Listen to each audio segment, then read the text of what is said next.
Hello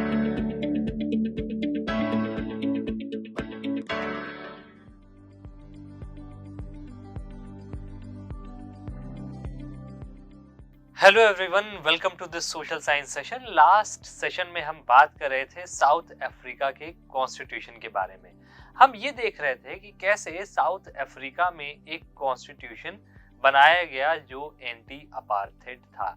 इस session में हम बात करने वाले हैं नीड ऑफ द कॉन्स्टिट्यूशन के बारे में कि किसी देश में कॉन्स्टिट्यूशन की नीड क्यों होती है। चलिए, सेशन को शुरू करने से पहले मेरे पास आपके लिए एक छोटा सा सवाल है। आपको ये बताना है कि साउथ अफ्रीका का एग्जाम्पल कैसे कॉन्स्टिट्यूशन की ट्रू पावर को दिखाता है।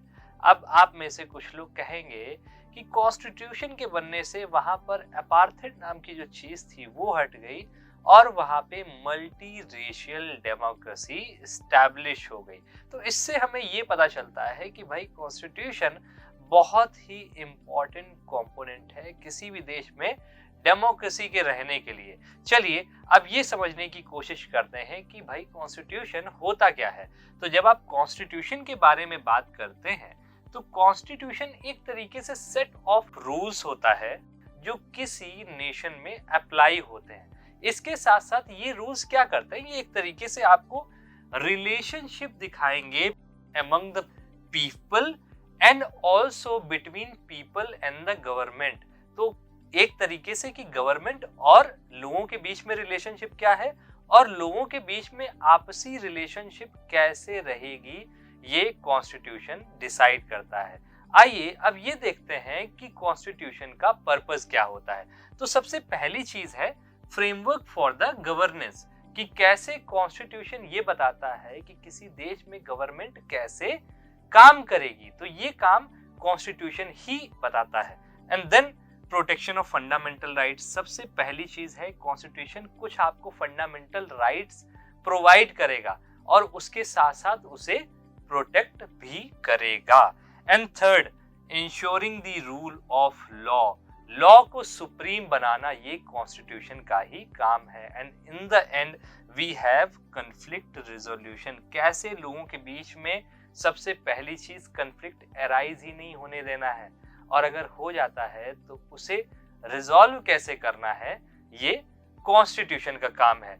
And now let's talk more about framework for governance, इसे थोड़ा सा डिटेल में डिस्कस करते हैं। तो सबसे पहली चीज आ जाती है it defines the structure of the government. Government का स्ट्रक्चर क्या होगा, उसमें जुडिशरी कैसे काम करेगी, उसमें लेजिस्लेचर कैसे काम करेगी और उसमें एग्जीक्यूटिव्स कैसे काम करेंगे, ये कॉन्स्टिट्यूशन ही बताता है। And then we have responsibilities, कि कैसे आप रिस्पॉन्सिबिलिटीज को शेयर कर रहे हैं बिटवीन डिफरेंट ऑर्गन्स, ये काम कॉन्स्टिट्यूशन का ही होता है। And then we have mechanism, कि भाई लॉ आप कैसे बनाएंगे और अगर लॉ को आप बना लेते हैं तो उसे इम्प्लीमेंट कैसे करेंगे। एंड इन केस अगर कोई कंफ्लिक्ट आता है, कुछ इश्यूज अराइज होते हैं, तो उसे इंटरप्रेट कौन करेगा, ये कॉन्स्टिट्यूशन ही बताता है। इन the end you have the limits of government, कि गवर्नमेंट की लिमिट क्या होगी, कैसे गवर्नमेंट या फिर स्टेट लोगों के ऊपर अननेसेसरी प्रेशर नहीं क्रिएट करेगा, उनके जो राइट्स हैं उन्हें वायलेट नहीं करेगा, ये सारी चीज कॉन्स्टिट्यूशन ही बताता है। Now let's talk about the protection of fundamental rights. हमारे कॉन्स्टिट्यूशन में हमें कुछ फंडामेंटल राइट्स दिए जाते हैं, जैसे equality, freedom of speech and right to life. इन्हें देना है और उसके बाद कैसे आप उन्हें प्रोटेक्ट करेंगे, ये भी कॉन्स्टिट्यूशन का ही काम होता है। And then you have it protects individual from arbitrary actions of the government. Government को लिमिटेड रखना है, स्टेट को लिमिटेड रखना है, ताकि वो लोगों के राइट्स को कर्टेल ना कर सकें। And then you have equal treatment, जितने भी आपके सिटीजन्स हैं उन्हें आपको इक्वली ट्रीट करना है। इट डजंट मैटर कि उनकी कास्ट क्या है, उनका रिलीजन क्या है या फिर उनकी रेस क्या है। इन the end you have upholding the democratic values, जो डेमोक्रेटिक वैल्यूज है, fraternity, equality, liberty, freedom of speech, कैसे आप इसे कंटेन करेंगे, ये सारी चीज कॉन्स्टिट्यूशन ही आपको बताता है। And now we have ensuring the rule of law. कैसे आप इंश्योर करेंगे कि किसी कंट्री में रूल ऑफ लॉ प्रेजेंट रहे। तो सबसे पहले लॉ के अकॉर्डिंग जो भी गवर्नमेंट है या फिर इंडिविजुअल्स है, they are accountable to law. वो सारे लोग एक तरीके से लॉ को फॉलो करेंगे और लॉ के अकॉर्डिंग सारे लोग इक्वल हैं। And then you have it holds individuals and institution to the same legal standard. सारे लोगों के ऊपर सेम लीगल रूल्स अप्लाई होते हैं। इट डजंट मैटर आप कितने रिच हैं, कितने पुअर हैं, या फिर आप किसी भी जेंडर से भी हो सकते हैं।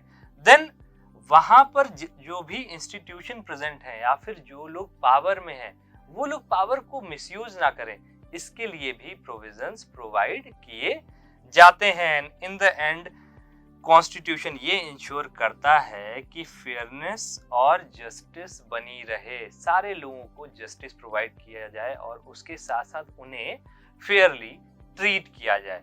And then in the end you have conflict resolution, कि आप कैसे कन्फ्लिक्ट को रिजॉल्व करेंगे। तो सबसे पहली चीज आती है कि कॉन्स्टिट्यूशन मैकेनिज्म प्रोवाइड करता है कि कैसे इंडिविजुअल्स और गवर्नमेंट उनके बीच में अगर किसी भी तरीके का कन्फ्लिक्ट अराइज होता है तो आप उसे कैसे हटाएंगे। ये सारी चीजें कॉन्स्टिट्यूशन में ही प्रोवाइड की जाती हैं। और उसके बाद जब भी पावर एक पॉलिटिकल पार्टी या फिर इंडिविजुअल से दूसरे को ट्रांसफर होती है तो उसके लिए एक पीसफुल मैकेनिज्म प्रोवाइड किया जाता है कि ट्रांसफर ऑफ पावर बहुत अच्छे से हो और कोई कन्फ्लिक्ट ना क्रिएट हो। इसके बाद जो आपका कन्फ्लिक्ट रिजोल्यूशन है वो लॉ के थ्रू होता है, ना कि वायलेंस के थ्रू। तो नंबर्स मैटर नहीं करते हैं, रूल्स मैटर करते हैं। इन द एंड ये कॉन्स्टिट्यूशन एक तरीके की आपको स्टेबिलिटी प्रोवाइड करता है थ्रू अ स्ट्रक्चरल अप्रोच। सारी चीजों के लिए आपके पास एक प्रोसीजर होता है और उसी प्रोसीजर के थ्रू कॉन्स्टिट्यूशन और गवर्नमेंट किसी कंट्री में रन करती है। चलिए अब बात करते हैं नीड ऑफ द कॉन्स्टिट्यूशन के बारे में। ये देखने की कोशिश करते हैं कि भाई कॉन्स्टिट्यूशन की हमें जरूरत ही क्यों पड़ती है। तो सबसे पहली चीज आ जाती है फाउंडेशन। किसी भी कंट्री की जो भी फाउंडेशन है वो फाउंडेशन डिसाइड करता है कॉन्स्टिट्यूशन। कॉन्स्टिट्यूशन के अकॉर्डिंग ही किसी कंट्री में रूल्स लागू होते हैं। तो वहां पर जो भी डेमोक्रेटिक प्रिंसिपल्स हैं वो सारे प्रिंसिपल्स रन किए जाते हैं through the constitution. And then we have equilibrium, कैसे डिफरेंट इंस्टीट्यूशंस के बीच में पावर को बैलेंस करना है, किसी को बहुत ज्यादा पावरफुल भी नहीं कर देना है और दूसरे इंस्टीट्यूशन को बहुत ज्यादा वीक भी नहीं कर देना है। And then you have integrity, जो भी इंस्टीट्यूशन है या फिर पावरफुल लोग हैं कैसे वो अकाउंटेबल रहेंगे लोगों के बीच में और कैसे वो ट्रांसपेरेंट भी रहेंगे, जिससे किसी के साथ किसी भी तरीके का कोई भी डिस्क्रिमिनेशन ना हो सके। चलिए अब इसे थोड़ा सा डिटेल में समझने की कोशिश करते हैं कि हमें कॉन्स्टिट्यूशन की नीड क्यों होती है। तो सबसे पहली चीज हमारे पास आ जाती है will and consent of the people, जिसके बेस पे गवर्नमेंट रन करती है। तो ये सारी चीज कॉन्स्टिट्यूशन में ही दी हुई होती है कि कैसे किसी भी कंट्री की गवर्नमेंट रन करेगी। And then we have it insurance democratic principle, ये अपने अंदर कई सारे डेमोक्रेटिक प्रिंसिपल्स को रखती है, जैसे popular sovereignty, majority rule and protection of minority rights. ये सारी चीजें कॉन्स्टिट्यूशन में ही क्लियरली दी गई होती हैं। In the end we have distribution of power, कैसे एग्जीक्यूटिव्स, लेजिस्लेचर और जुडिशरी के बीच में पावर को डिवाइड किया जाएगा, वो सारी चीजें कॉन्स्टिट्यूशन में ही प्रोवाइड की गई होती है। चलिए यहाँ तक हमने नीड ऑफ कॉन्स्टिट्यूशन को बहुत अच्छे से समझा। अब मेरे पास आपके लिए एक छोटा सा टास्क है। आपको ये बताना है कि किसी भी कंट्री के लिए एक रिटन कॉन्स्टिट्यूशन क्यों जरूरी होता है। एंड उसके बाद एक चीज आपको और बतानी है कि कॉन्स्टिट्यूशन कैसे हेल्प करता है लोगों के राइट्स को प्रोटेक्ट करने में और कैसे एब्यूज ऑफ पावर को प्रोटेक्ट करने में। आई होप यहाँ तक का सेशन आपको बहुत अच्छा लगा होगा। आपसे मिलते हैं नेक्स्ट सेशन में। Till then, happy learning.